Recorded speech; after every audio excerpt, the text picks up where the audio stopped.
축복은 하나님의 완전한 계획을 믿는 자의 축복이라는 제목입니다. 기초양육 31번째예요. 우리가 신앙생활하면서 반드시 알아야 될 신앙의 뼈대가 있잖아요. 가장 중요한 뼈대는 뭐냐면 하나님이 이 세상을 창조하셨을 때 창조 원리가 뭐냐라는 거예요.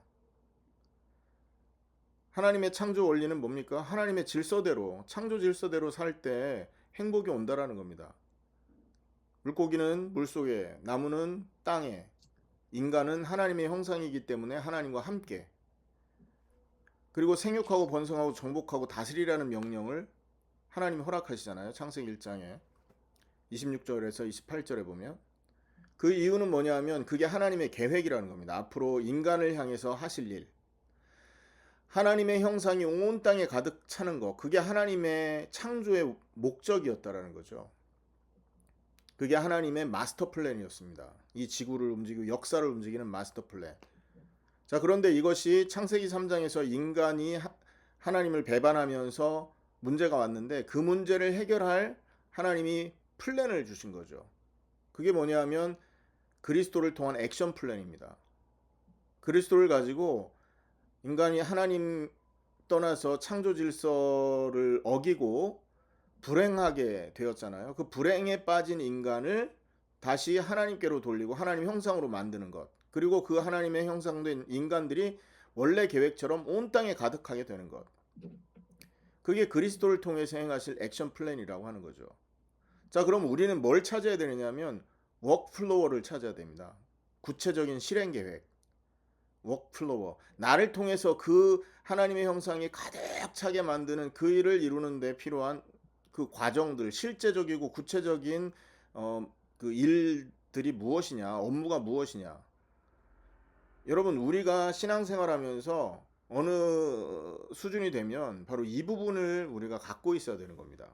왜 그러냐면 하나님은 창조 이후로 한 번도 이 계획을 변형시킨 적이 없어요.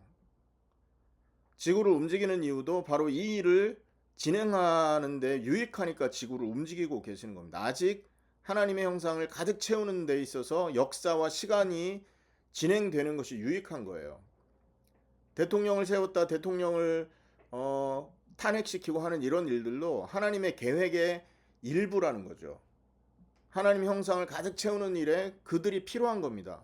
왜 트럼프를 세웠고 왜 윤석열 대통령을 세워서 탄핵하고 또 뭐 대선을 앞두고 있냐, 이런 것이 전부 내가 원하는 정파를 쫓아서 이 사람 옳고 저 사람 그러다 판단하는 게 아니라 하나님의 계획의 일부로서 하나님 형상을 가득 차게 하는데 그것이 필요하고 그 사람이 그 시간에 쓰임 받을 이유가 있어서 세웠다라고 봐야 되는 것이죠. 우리의 인생도 마찬가지입니다. 우리가 오늘 하루 생명이 연장되었고 오늘 우리에게 하나님이 많은 것들을 허락했고 뭐 많은 시간들을 허락한 이유가 뭐냐? 하나님의 계획의 일부인 거예요. 하나님의 큰 마스터 플랜을 이루는 데 있어서 액션 플랜이 필요했는데 그 액션 플랜을 이루는데 우리의 이런 발걸음들이 하나의 워크플로우로 작용을 하고 있는 것입니다. 하나님 입장에서는 우리는 그것을 볼 수 있어야 되는 겁니다. 우리가 그것을 볼 때 하나님의 인도를 받을 수 있는 거예요. 하나님의 계획이 어떻게 흘러가고 하나님이 무슨 일을 하려고 지금 일을 하고 있느냐, 이 방향을 알 때 하나님의 응답을 받을 수 있는 자격이 생기는 거라는 거죠. 이해되십니까, 여러분? 지금 그 뉴욕에서 하나님은요, 뉴욕에서 워싱턴 가는 그 비행기를 타고 그 지금 운전을 하고 있는데 우리는요, 보스턴 가는 비행기를 타고 워싱턴을 보내달라고 기도를 한다면 이게 방향이 안 맞아서 역사 일어나는 기가 어렵다는 거 아니겠어요? 하나님이 만약에 뉴욕에서 워싱턴을 가기를 원한다면 우리는 워싱턴을 가는 비행기를 타든지 기차를 타든지 버스를 타든지 하고 있어야 되는 겁니다. 하다못해 자전거를 타고라도 워싱턴을 가고 있어야 되는 거 아닙니까? 그런데 최고 빠른 제트 로켓 그 비행기를 타고 있잖아요. 뉴욕에서 출발해서 지금 보스턴을 향해 가고 있다고 생각해요. 캐나다를 향해 가고 있다고 생각해 보세요. 그럼 망하는 길 아니겠어요? 오늘 우리는요, 하나님의 인도하심과 하나님의 역사하심을 성도들이 굉장히 사모합니다. 하나님이 내 인생을 인도해 주시면 좋겠다. 내 인생에 개입하셔서 하나님의 능력과 하나님의 지혜를 힘입었으면 좋겠다. 이렇게 많은 갈등과 불안한 상황 속에서 하나님의 인도가 무엇인지를 발견하고 싶다. 이런 사모함이 성도들에게는 굉장히 많이 있습니다. 기본적으로. 오늘 본문에도 보면 우리가 지금 아브라함의 인생을 쭉 살펴보고 있는데, 아브라함은요, 평생 하나님의 도움을 받았고 하나님의 동행함과 또 하나님을 믿는 믿음 안에서 살아서 큰 복을 받지 않습니까? 창세기 24장 1절에 보면 아브라함이 나이 많아 늙었고 여호와께서 그에게 범사의 복을 주었더라, 이렇게 말씀하셨다니까요. 이런 복을 사실은 많은 사람들이 원하고 있어요. 그런데 뭘 모르냐 하면 하나님이 원하는 게 뭔지를 모르는 거예요. 전부 기도의 방향이 나를 원하는, 내가 원하는 쪽으로 향해 있다라는 거죠. 단순하게 육신적인 것에 머물러 있는 겁니다. 심지어 있잖아요, 내가 하나님의 뜻을 이렇게 이루고 싶습니다라고 기도를 하긴 하는데 그 속을 들여다보면 동기가 있는 겁니다. 무슨 동기? 내가 이렇게 기도하면, 또 내가 이런 일을 하면 하나님이 나에게 복을 주지 않을까라는 이런 동기. 그러니까 깊이 살펴보면 하나님의 뜻을 위한 기도가 아니라 내 목적을 이루기 위해서 하나님이 이용하는 수준으로 기도하고 있는 거예요. 이건 큰 죄악이고요. 이렇게 되는 것은 우상이라고 하는 것입니다. 하나님을 이용하는 더 큰 우상이 되는 거죠. 그래서 우리는 정말로 하나님의 마스터 플랜과 그리스도를 통해서 모든 걸 회복할 액션 플랜, 그리고 그 모든 하나님의 형상을 회복하기 위해서 준비하고 계신 일, 나를 통해서 행하실 워크플로우를 우리가 갖고 살아야 되는 겁니다. 이때 우리는 어떻게 됩니까? 하나님의 인도하심과 하나님의 동행하심과 하나님의 역사하심을 우리 삶 속에서 누리게 되는 것입니다. 그래서 먼저는요, 우리의 삶의 방향이 나를 향해 있던 삶의 방향이었다면 내 삶의 방향이 하나님의 방향으로 맞춰질 때 그제서야 비로소 하나님의 응답이 시작된다라는 것을 우리는 반드시 기억해야 됩니다. 이것이 신앙인의 기본 자세인 거예요. 교회가 크니까 하나님 역사할 거다? 아닙니다. 아무리 큰 교회라 할지라도 이러한 하나님의 방향과 맞지 않는다면 사실은 하나님의 은혜가 임할 수가 없는 겁니다. 교회가 작으면 그런 일이 없냐? 그것도 아닌 거예요. 여러분, 그 사도행전 11장에 보면 안디옥 교회가 나오죠. 하나님은요, 성령이 임하면 권능받고 온 유대 사마리아와 땅끝까지 이르러 증인이 될 거다라고 약속을 했는데, 신약 사도행전 1장 8절에 보면, 그런데 그 말씀을 받았던 제자들이 예루살렘에만 머물러 있었어요. 예루살렘에만. 예루살렘에 3,000명 5,000명 막 회개하고 돌아오고 교회가 대형 교회가 세워지고 막 이러니까 예루살렘에서 꼼짝을 하지 않았던 겁니다. 이때 하나님은 스데반을 죽게 만들어요.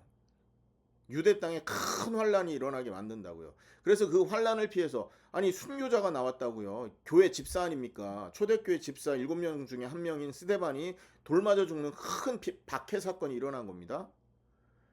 그래서 그것을 피해서 흩어진 몇 사람이 안디옥에 들어가서 거기서 복음을 전하기 시작했던 거예요. 근데 그 안디옥에서 복음 전한 이 행위가 하나님의 방향과 정확하게 일치했던 거죠. 그랬더니 하나님의 손이 그들과 함께하면서 거기에 엄청난 기적을 베풀고 수많은 사람들이 회개하고 돌아오는 일을 벌이셨지 않습니까? 그리고 그 안디옥 교회를 통해 했던 일은 또 뭐죠? 땅끝까지 이르러 복음 증인될 것이다 그랬으니까 그 안디옥 교회가 목사, 부목사를 선택해서 아시아 전역에 복음을 전할 수 있는 그런 후원하는 그런 사역을 감당했잖아요. 이게 우리가 받아야 될 응답의 방향인 것입니다. 아브라함이 사실은 이 방향에, 구약시대의 시간표에서 이 방향에 놓여있던 사람이었다라는 겁니다. 아브라함을 창세기 12장에서 불러서 어떻게 합니까? 내가 너로 복주겠다. 하늘의 별처럼 바다의 모래처럼 네 씨가 많아지게 하겠다. 그리고 네 씨로 말미암아 천하 만민이 복을 얻게 한다. 이렇게 말하잖아요. 이 씨의 언약. 뭘 말하는 겁니까?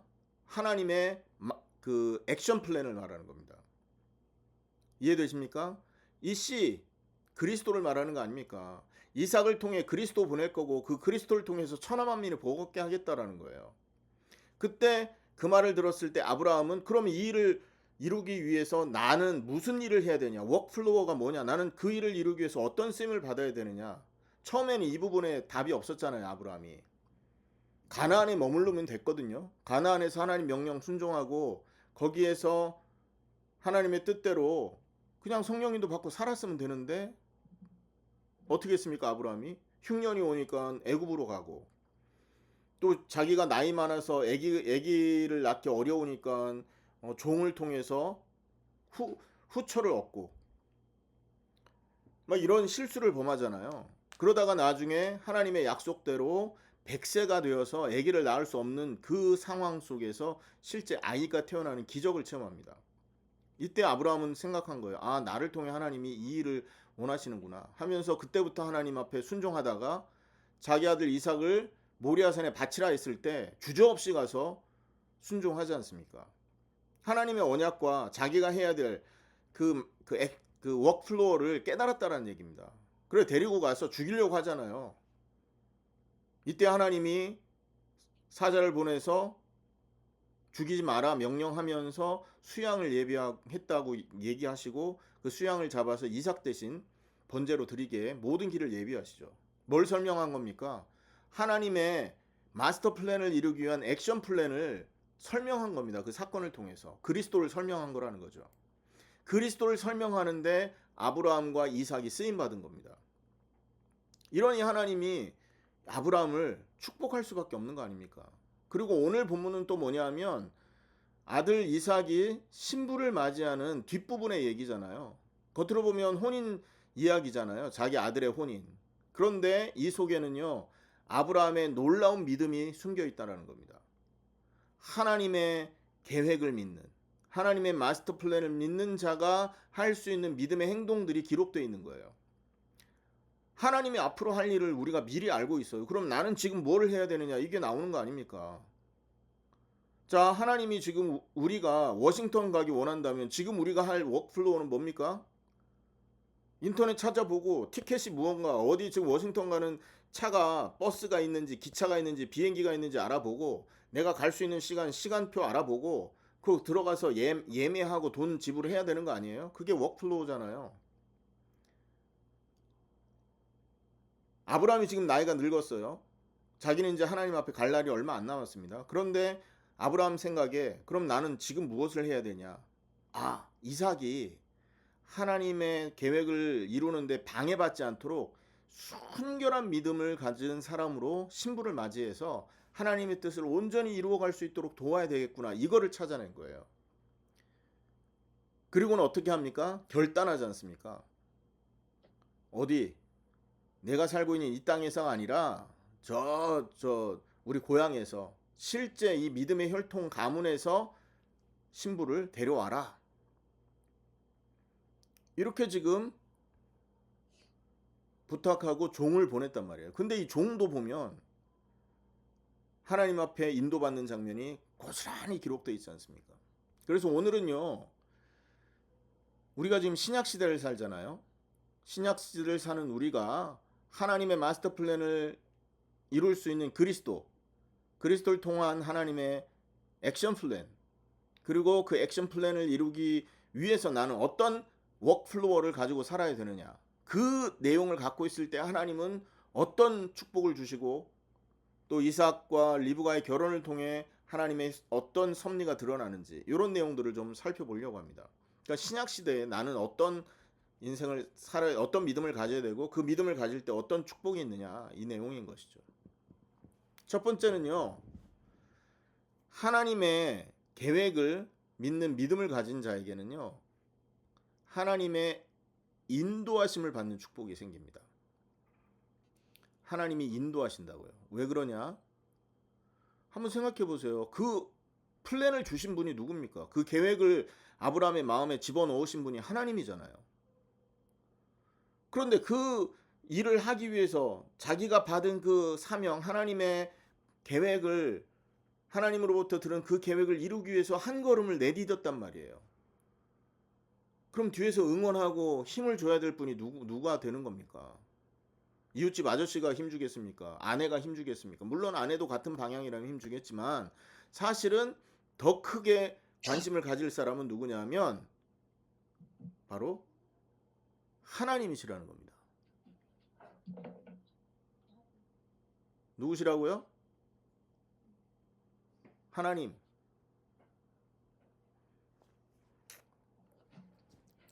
그래서 이 본문에도 보면 하나님이 아브라함의 인생과 그의 발걸음에 복을 주시게 되죠. 창세기 12장 1절 3절에 보면 하나님의 부르심에 순종해서 어떻게 합니까? 본토 친척 아버지의 집을 떠나지 않습니까? 홀홀단신으로 가나안 땅에 가요. 아무도 도와주는 사람 없이. 그러면서 거기에서 평생을 하나님을 의지하면서 그 약속의 땅에서 삽니다. 이런 모든 길을 하나님이 어떻게 합니까? 인도하시잖아요. 그 일을 이룰 수 있도록. 아멘입니까? 블레셋 왕과 갈등에서도 하나님이 도움을 주시고요. 또 어디입니까? 그 애굽 왕과 바로 왕과의 갈등 속에서도 하나님이 인도하시고, 아브라함이 잘못 행할 때마다 하나님이 나타나셔서 그를 바로잡아 주시고, 이게 뭐냐면 하나님의 계획에 믿음을 갖고 있는 자, 하나님의 계획을 이룰 중심을 갖고 있는 자에게 하나님이 함께하면서 인도하시면서 그 뜻을 이루어갈 수 있도록 이끌어 가신다라는 아주 중요한 언약을 얘기하고 있는 것입니다. 오늘 본문에도 보면 아브라함이 자기 이삭의 그 아내를 얻는 장면에서도 하나님의 인도를 받지 않습니까? 자기가 평생을 그렇게 살아왔기 때문에 한 번도 해보지 않은 그 일을 진행함에 있어서 가장 지혜로운 것이 하나님의 인도를 구하는 것임을 알았던 거예요. 그래서 하나님의 뜻을 구합니다. 하나님이 보여주신 그분의 뜻을 이루는 길을 선택한 거죠. 하나님의 뜻을 보여줬고 뜻을 보여주신 하나님이 그 길을 이룰 거라는 믿음의 고백으로 하나님의 인도를 간구하잖아요. 그러면서 세상 사람들이 이렇게 세상의 풍습 안에서 모두 다 하는 그런 일을 선택하지 않고요. 순결하게 자기의 계보를 잇기 위해 자기 그 종을 자기 고향으로 보냅니다. 그러니까 고향에 갔다라는 건 자기 그 가족들, 친척들 가운데서 믿음의 계보를 잇기 위해서 거기에 속해 있는 사람을 찾으러 간 거 아니겠어요? 그래서 보면 창세기 24장 초반부에 자기 종한테 말합니다. 내 아들 이삭을 위해서 가나안 사람이 아닌 내 고향 친족 중에서 아내를 데려오라. 가나안 족속은 우상을 섬기고 하나님을 알지 못하지 않습니까? 그래서 아브라함은 세상의 풍습과 현실에 타협하는 걸 거절하고 오직 믿음의 순결을 지키고자 했던 믿음의 행동이었던 워크플로어였다는 겁니다. 세상 사람은 이런 중대한 문제를 이렇게 결정할 때 보면 주로 자신의 경험이나 눈에 보이는 조건을 의지하고 따라가잖아요. 그런데 아브라함은 하나님은 계획을 이루기 위해서 모든 것을 준비하신다라는 이런 믿음을 완전히 신뢰해서 철저히 하나님의 뜻을 따라 결정하려고 했던 겁니다. 이게 하나님의 마스터 플랜과 액션 플랜을 아는 자의 워크플로어의 첫걸음이라는 거죠. 그는 종한테 말합니다. 24장 7절에 여호와께서 그의 천사를 네 앞에 보낼 것이다. 당연하지 않습니까? 하나님의 일을 이루려고 하는 종의 첫걸음에 하나님이 가만히 주무시고 계시겠냐고요. 하나님의 자녀를 도우라고 준비되어 있던 천사들을 보낼 거 아니겠냔 말이에요. 하나님이 직접 길을 예비할 것을 믿었다라는 겁니다. 이게 바로 믿음 갖고 있는 자의 태도요, 행동의 결단, 믿음의 결단이라는 거죠. 하나님의 계획을 믿고 하나님의 섭리를 믿는 그 믿음의 행동. 아멘입니까? 하나님의 뜻과 하나님의 섭리를 믿는 자는요, 자기의 뜻보다는 하나님의 뜻을 먼저 구하고 섭리를 믿는 믿음으로 모든 상황을 순종합니다. 하나님이 미리 하시고 준비하시고 제공하실 것을 믿는다면 그 상황에 순종해야 되는 거 아닙니까? 요셉이 감옥에 있었던 것도 하나님의 뜻을 이루기 위한 과정이었잖아요. 필요를 총리가 되었을 때 필요한 것들을 노예살이에서 준비하셨던 것이고 감옥에서 감옥살이 하면서 준비하셨던 겁니다. 요셉은요, 그 믿음을 가지고 사실 그 어려움 속에서 기도하고 있었던 거죠. 똑같은 겁니다, 여러분. 우리 인생도 마찬가지고 아브라함도 하나님이 모든 걸 준비하고 예비하고 허락하실 것을 믿고 그 섭리 안에서 순종했다라는 거죠. 우리 안에 갈등이 있다면 어떻게 해야 되겠습니까? 우리 안에 문제가 있다면 어떻게 해야 되겠어요? 섭리를 바라보는, 섭리를 믿는 믿음으로 바라봐야 됩니다. 나에게 필요한 걸 준비하는 중이시다. 그것이 준비되면 나에게 가장 좋은 거, 복음 이루는 거, 복음을 이루고 하나님의 뜻을 이루는 거에 있어서 가장 합리적인 응답들을 나에게 허락할 거다라는, 가장 유익한 응답을 주실 거라는 믿음으로 모든 상황을 지켜볼 수 있어야 되고 인내할 수 있어야 되겠죠. 그리고 오늘 50절에서 51절에 보면 이 리브가의 가족을 만나잖아요. 근데 이 가족과의 만남도 우연이 아니라고 고백하죠. 이게 이제 이 섭리를 믿는 행동의 결과입니다. 하나님이 인도하신 결과를 본 거예요. 라반과 부드엘이 대답하여 이르되 이 일이 여호와께로 말미암았으니 우리는 가부를 말할 수 없다. 이렇게 말하잖아요. 이게 종의 말이 아니라 리브가의 가족의 고백이었다니까요. 리브가가 그 앞에 있으니 데리고 가서 여호와의 명대로 그를 당신의 주인의 아들의 아내가 되게 하라. 이삭의 아내가 되게 하라. 그 말이죠. 여러분, 하나님의 인도하심을 설명했더니 리브가의 가족이 이건 하나님의 인도하심이 맞다 하면서 고백할 정도가 된 거죠. 우리가 제대로 인도를 받지 않습니까? 이게 하나님을 믿는, 하나님의 뜻과 섭리를 믿는 사람들이 받는 축복이 하나님의 인도인데 제대로 믿고 인도를 받잖아요. 클리어하게 상대방이 이게 하나님 인도다라는 것을 알 정도가 됩니다. 우리가 말씀을 붙들고 그 말씀이 성취되는 걸 두고 기도하고 있지 않습니까? 지금 모든 상황 속에서 말씀 주신 하나님이 그 말씀을 이루기 위해서 이 사건을 주시고 말씀을 이루기 위해서 이 만남을 주셨다라는 것을 전제로 해석하는 그런 일들을 하는데 정말로 응답이 오잖아요. 나도 알고 상대도 아는 클리어한 응답을 보게 됩니다. 맞네, 이거 하나님이 하신 일이네, 하나님께 영광을 돌리자, 이렇게 된다니까요. 이런 응답이 자꾸 쌓이잖아요. 모임이 힘이 있고 은혜가 되고 풍성해진다니까요. 근데 이게 안 되면 어떻게 됩니까? 억지로 끼워 맞힐 일들만 생기는 겁니다. 말장난만 되는 거예요. 말만 많아지는 거예요. 실제 응답이 왔는지도 모르고 그냥 말만 길어지고 이렇게 되는 거죠.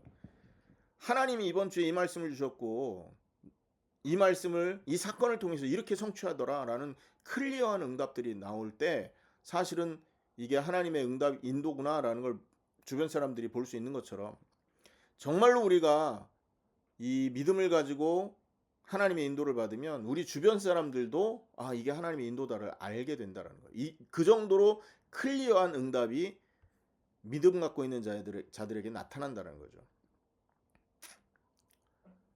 이것을 볼 때 아브라함은요, 하나님의 마스터 플랜과 그리스도를 통한 액션 플랜을 이루기 위해서 하나님은 이삭을 선택했다라는 것을 이미 알고 있었고 믿고 있었고 이삭을 통해 현재 필요한 일, 현재 진행해야 될 일, 워크플로우를 이해하고 결단하고 그것을 행함으로써 하나님의 인도하는 복을 경험하게 된 겁니다. 일생을 통해 아브라함의 일생을 통해서 하나님이 축복하셨는데 이삭의 결혼 문제까지도 친히 간섭하시고 가장 선한 길로 인도하신 것을 체험했다는 것이죠. 우리는 여기서 한 가지 교훈을 얻거든요. 하나님의 뜻을 알고 그 뜻을 이루실 하나님의 섭리를 믿는 자는 하나님이 동행하고 모든 순간에 기도를 통한 응답을 받게 되고 그 기도를 통해서 하나님의 인도를 체험할 수 있게 문을 열어 가신다라는 겁니다. 꼭 응답 받으시기를 예수님의 이름으로 축원합니다. 두 번째입니다. 리브가와 이삭의 결합에 나타난 하나님의 계획과 인도. 그러니까 리브가와 지금 이삭이 만났잖아요. 여기에 나타난 계획과 하나님의 인도가 있다라는 거죠. 본문 이야기를 여러분 살펴보면 그 리브가의 종이, 하나님의 종이 리브가의 집에서 자신이 겪은 기가 막힌 일들을 간증했잖아요. 내가 이렇게 만남을 두고 기도했는데 기도가 끝나자마자 리브가가 나타나서 나에게도 물도 주고 낙타들한테도 물도 베풀고, 그래서 이게 하나님이 하신 일이라 믿고 당신들한테 찾아왔습니다라는 이 고백을 했잖아요. 이 고백을 이야기하자마자 하나님의 뜻을 리브가의 가족이 인정하고 혼인을 허락합니다. 50절 51절에 이 일은 여호와께로 말미암았다라고 말하면서 하나님의 계획 앞에 순종하는 모습을 보입니다. 아까도 말씀드렸지만 하나님의 섭리가 분명하게 드러났다라는 것을 이들이 깨달은 거죠. 사람의 눈에도 상대방의 눈에도 이것이 하나님의 하신 일이다라는 것이 확인되고 인정될 정도로 나타냈다라는 겁니다. 얼마나 분명한 인도입니까? 우리 인생도 때때로 이 하나님의 분명한 손길을 느낄 때가 있잖아요. 완전히 막힌 것 같은 상황이 있었는데 하나님의 이게 은혜 때문에 그 막혔던 일이 굉장히 쉽게 풀리는 경험, 또 우연하게 보였던 이 만남이 하나님의 큰 계획의 일부분이었다라는 걸 알게 되는 이런 경험들, 이런 경험이 지금 리브가의 가족 앞에 나타났다는 거죠. 그리고 그것이 나타났을 때 이 리브가의 가족이 하나님의 뜻에 아멘, 예 라면서 순종을 합니다. 우리가 선택하고 결정한 일들이 하나님의 마스터 플랜과 그리스도를 통한 액션 플랜, 또 내가 할 수 있는 워크플로우라는 것을 말씀을 통해서 분명히 확신이 왔다면 우리도 어떻게 해야 됩니까? 아멘 하고 순종할 수 있어야 되는 겁니다. 왜냐하면 반드시 하나님은 그것을 하나님의 섭리대로 이루어 가실 거기 때문에 그렇습니다.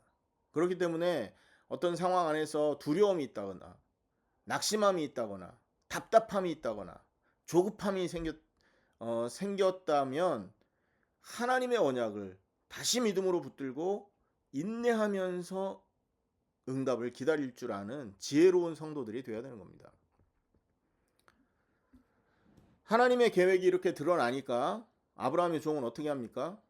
52절에 보면 땅에 엎드려 여호와께 경배하지 않습니까? 이 종이 했던 일을 한번 생각해 보세요. 처음부터 사명 받을 때부터 기도합니다. 그죠? 그리고 응답하시는 하나님께 그 자리에서 이게 응답이구나 확인하자마자 감사를 드리고 영광을 돌립니다.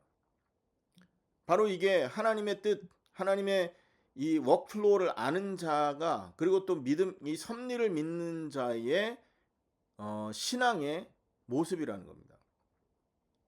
하나님께 영광 돌리는 태도. 하나님이 주신 걸 믿었잖아요. 그리고 그렇게 기도했단 말이에요. 그리고 그 응답이 나타났어요. 그럼 그 다음 할 일은 뭡니까? 아, 내가 잘해서 일어난 일이네. 이러면 되겠냐고요. 하나님이 주신 것, 하나님이 하셨습니다 하면서 하나님 앞에 영광 돌리고 하나님 앞에 감사드리고 찬양드리고 또 하나님 앞에 예배하면서 하나님 이름을 높여드릴 수 있는 이런 믿음의 자세가 있어야 된다는 거죠. 응답을 받았을 때, 하나님의 계획이 분명하다 드러났을 때 우리는 이런 행동이 반드시 우리 삶 속에서 나타날 수 있어야 되는 겁니다. 자, 오늘 본문에도 보면 그 종이 하나님 앞에 경배한 다음에 약조한 대로 예물을 풍성히 주지 않았습니까? 53절에. 뭘 의미할까요? 하나님의 응답에는요, 기쁨과 풍성함이 따라온다라는 겁니다. 하나님의 응답이 확인된다면 이렇게 우리 중심과 우리 마음의 기쁨과 하나님을 향한 감사함이 넘쳐나게 된다는 것이죠. 그리고 그 다음 사건은 또 어떻게 되냐 하면 한시도 지체하지 않고 주인한테 돌아간다 그러잖아요.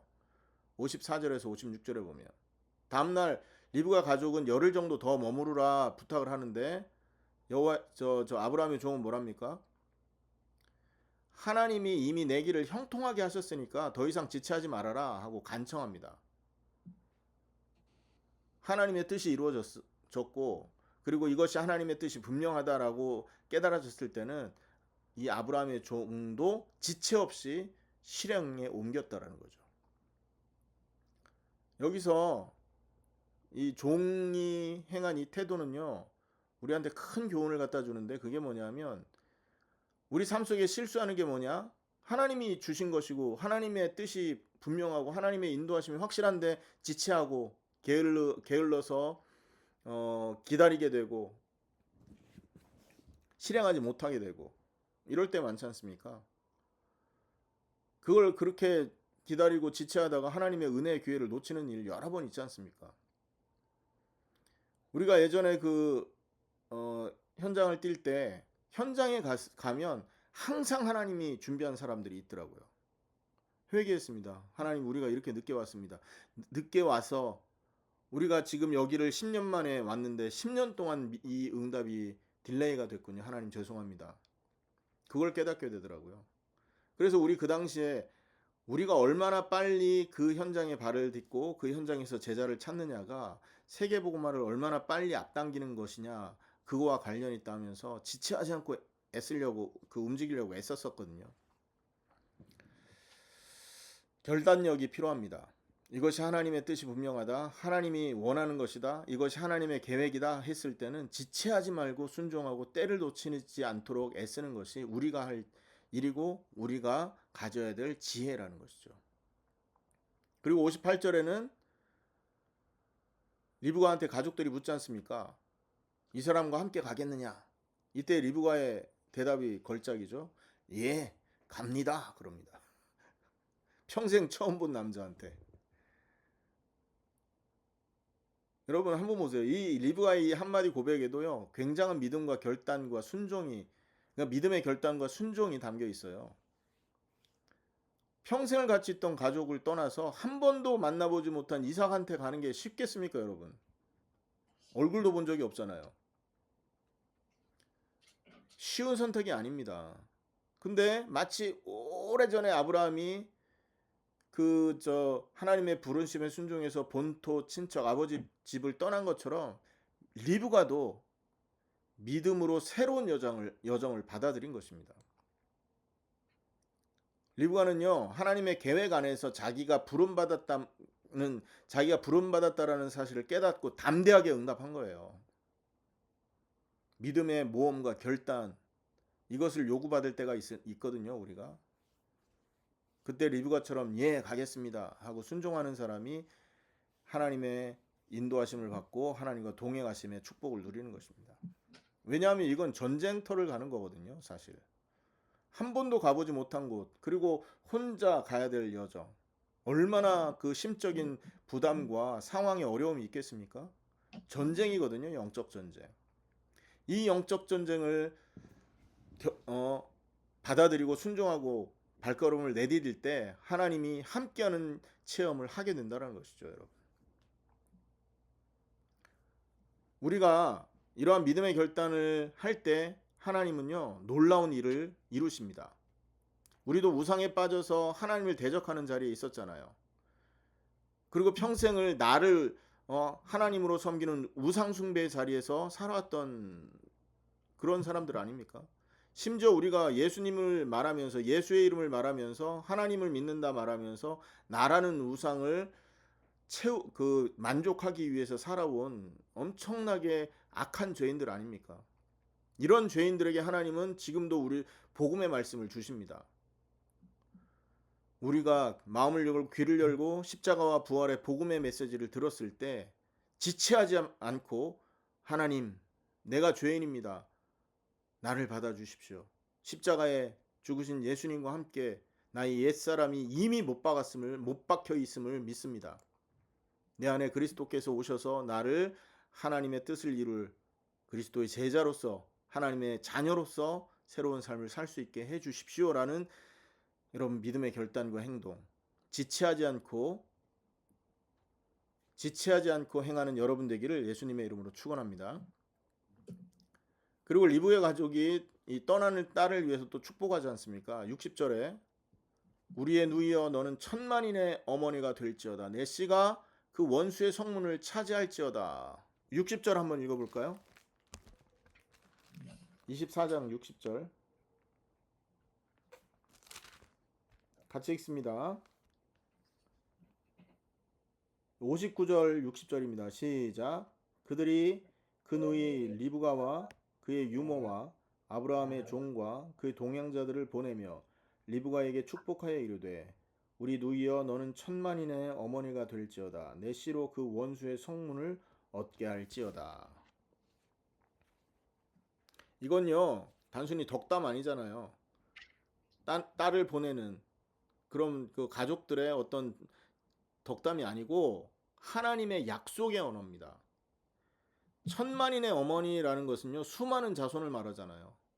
원수의 성문을 차지한다라는 표현은요 자손들이 원수와의 전쟁에서 승리하고 번성할 것을 의미하지 않습니까? 우리의 원수는 누구예요? 인간의 최대 원수는 마귀입니다. 사단. 하나님의 형상이고 하나님과 함께하고 하나님의 모든 뜻을 이루도록 창조되어 있는 인간을 자기의 종으로 삼아서 노예로 부리고 있는 게 마귀 아닙니까? 최고의 원수는 마귀라니까요. 마이크를 좀 꺼주세요. 마이크 소리가 자꾸 덜그럭거립니다. 자, 그래서 이것은요 사실 하나님이 창세기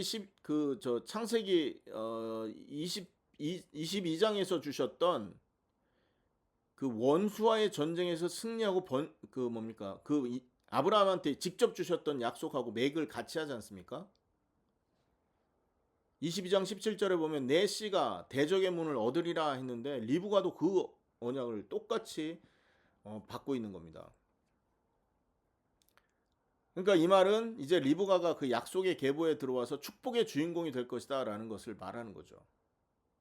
리브가 한 사람의 순종과 헌신이 이렇게 큰 축복의 통로로 연결되는 겁니다.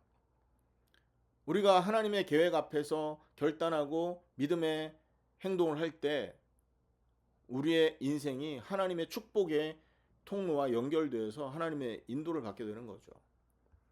그 정도가 아니라 이 리브가는 앞으로 나올 야곱하고 12지파 그리고 궁극적으로는 그리스도한테 이어지는 이 구원의 계보에 참여하는 축복을 얻지 않습니까? 하나님의 예비하신 길을 믿고 따라간 사람들이 누리는 축복이 이렇게 큰 것입니다, 여러분. 그리고 이 리브가는 마침내 종과 여종을 데리고 약속의 땅으로 떠나잖아요. 61절에 보면 리브가가 일어나 여자 종들과 함께 낙타를 타고 그 사람을 따라가니 그 종이 리브가를 데리고 가니라 이렇게 말합니다. 근데 이삭은 또 그때 뭐 하고 있습니까? 62절에 보면 그때 이삭이 브엘라에로이에서 왔으니 그가 네게부 지역에 거주하였습니다. 이삭이 저물 때 들에 나가 묵상하다가 눈을 들어 보면 낙타들이 오는지라. 이삭이 뭐 하고 있었습니까? 묵상하고 있었어요. 하나님 앞에 기도하면서 기다렸다라는 거죠. 브엘라에로이 하나님 이삭이 하나님과 함께 기도하던 장소. 하나님 앞에 기도하면서 기다리다가 하나님의 응답으로 리브가를 만난 자리. 그리고 64절에 보면 리브가가 눈을 들어 이삭을 바라보고 낙타에게서 내려서 25절에 급히 너울을 꺼내 얼굴을 가리고 정숙한 겸손의 표시로 이삭을 만납니다.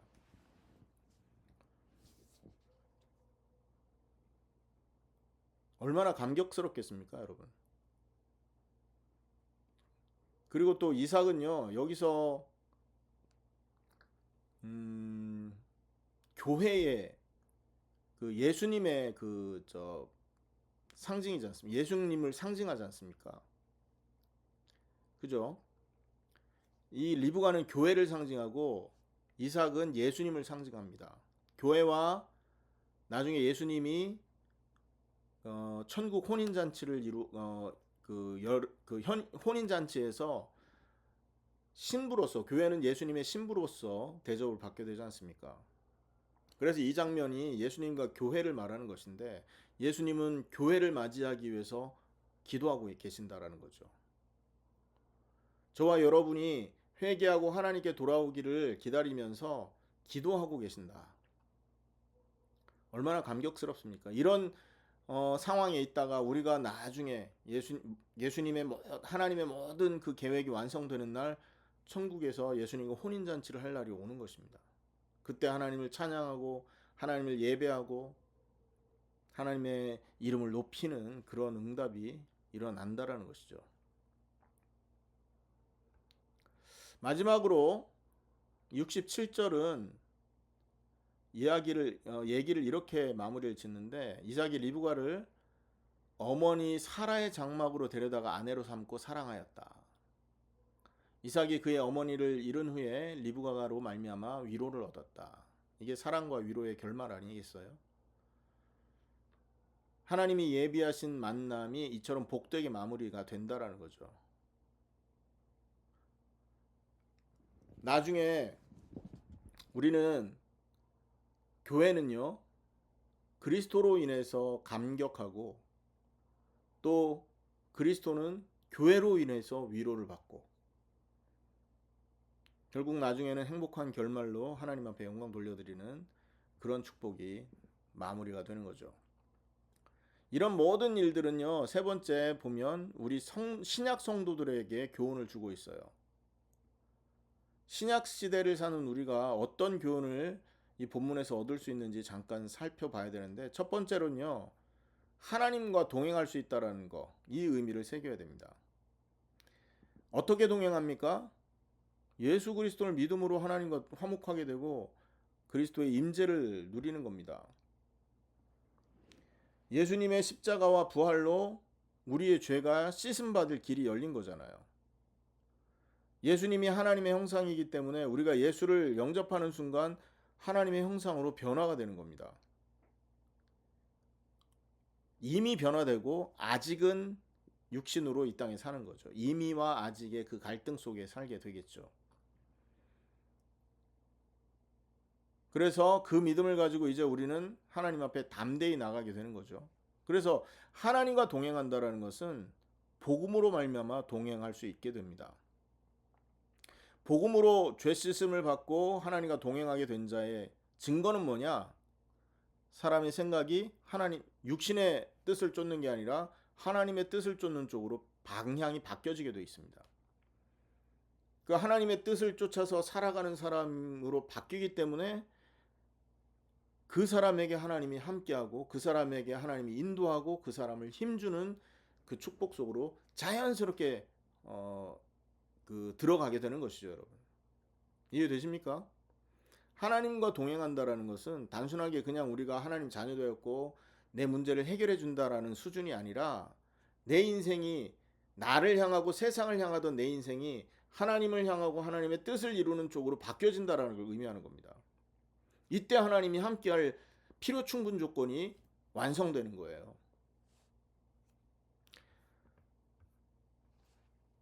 두 번째, 신약의 성도들이 이 본문을 통해서 깨달을 수 있는 축복은 뭐냐면,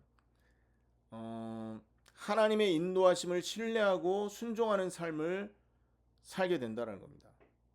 왜 그렇습니까? 방향이 하나님의 그 마스터 플랜과 액션 플랜에 향해 있기 때문에 그렇죠. 이때 보혜사 성령님이 찾아오셔서 우리의 발걸음이 하나님의 뜻을 이룰 수 있는 발걸음으로 완성되도록 인도해 가시는 겁니다. 그래서 모든 문제 앞에서 이 하나님의 그 인도하심에 귀 기울이고 하나님의 음성에 귀 기울일 수 있는 사람이 되는 것이죠. 오늘 본문에도 보면 이 아브라함의 늙은 족은 계속 하나님 앞에 기도하고 지혜를 구했지 않습니까? 하나님이 주신 징표대로 움직였습니다. 그래서 정말로 성령 인도 받는 하나님의 백성들은요, 모든 상황 앞에서 하나님의 뜻과 하나님의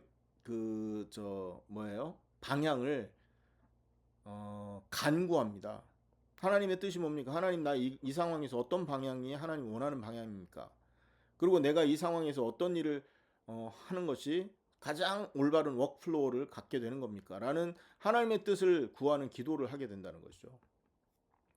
그리고 세 번째는 이런 발걸음을 가진 자에게 하나님이 위로가 함께한다는 겁니다. 아브라함의 종이 그들을 만났을 때 하나님 앞에 영광 돌리고 풍성한 예물을 나눴던 것처럼요. 우리가 하나님의 뜻에 발맞추어서 하나님의 뜻을 이루기 위해서 우리 발걸음 믿음의 결단을 딱 행할 때 하나님은 우리에게 위로와 하나님의 은혜를 부어주신다는 거죠. 믿음의 결단에는 희생과 헌신이 따르지만 하나님은 상실한 것보다요 더 큰 사랑과 은혜로 우리를 채운다는 걸 기억하셔야 됩니다. 여러분, 마가복음 10장 29절 30절에 이런 말씀 기억하십니까? 예수님께서 말씀하시죠. 나와 복음을 위하여 집이나 형제나 자매나 부모나 자식이나 전토를 벌인 자는 현세에 있어서 집과 형제와 자식과 전토를 100배나 받고 내세에 영생을 얻지 못할 자가 없느니라, 이렇게 말씀하십니다. 믿음의 결단은요, 희생과 헌신, 부자연스럽습니다. 힘듭니다. 하지만 그것을 우리가 하나님의 뜻 계획을 이루는 자세로 결단을 할 때 더 큰 은혜와 사랑과 보답이 있음을 기억하셔야 되겠죠. 결론입니다. 창세기 24장에는요. 하나님과 동행했던 아브라함과 그의 종, 믿음으로 순종한 리브가와 이삭의 만남, 이런 것들이 등장합니다. 근데 여기에 공통점은 뭐냐면 하나님의 신실한 인도와 크신 축복이 공통점입니다. 그래서 오늘 우리는 내가 정말로 하나님의 뜻을 알고 하나님이 나를 통해서 이루실 이 일을 나는 기대하고 그것을 소망하는 진짜 하나님과 방향 맞춘 그런 믿음의 사람인지를 확인해 보셔야 됩니다. 아직 그런 뜻이 나의 뜻이 아니고 나는 아직도 나의 인생의 목표, 내가 원하는 그런 목표를 이루기 위해서 날마다 근심하고 조급하고 있다면 내가 복음을 믿는 사람인지를 확인해 보셔야 돼요. 나의 옛사람이 그리스도와 함께 죽었다라는 사실을 믿는지, 나를 위해서 살아왔던 나의 자아가 옛사람 아닙니까? 그죠? 나를 하나님으로 섬기고 나의 유익을, 육신의 유익, 그 육체의 유익을 위해서 살아왔던 그 인생이 옛사람인데 2000년 전에 이게 죽었다라는 거예요. 예수님과 함께. 죽었다라는 걸 믿는 것이 구원을 받을 수 있는 믿음 아닙니까? 그것을 믿는다면 내 안에서 일어나는 이런 갈등들이 항상 2000년 전에 죽은 감정이고 죽은 자아라는 것을 항상 리마인드 해야 되는 거 아닙니까? 그리고 그것이 뿌리 내리고 자리 잡혔을 때, 그리고 그것이 뿌리 내리고 자리 잡히도록 하나님이 인도하실 때 우리는 완성된 사람으로 바뀌어가는 것입니다. 아직은 미완성된 상태이기 때문에 갈등도 하고 또 자책도 할 수 있습니다. 하지만 속으면 안 됩니다. 하나님이 우리를 작업해 가고 계시는 중이라는 거. 그래서 우리는 정말로 내 믿음이 하나님과 함께하는 동행하는 자의 축복 속에 들어갈 수 있는 믿음이냐, 십자가와 부활을 진짜 믿는 사람으로서 나는 살아가고 있는 사람인지를 확인하는 그런 응답이 있으시기를 예수님의 이름으로 축원합니다. 기도하겠습니다. 하나님, 참으로 감사합니다.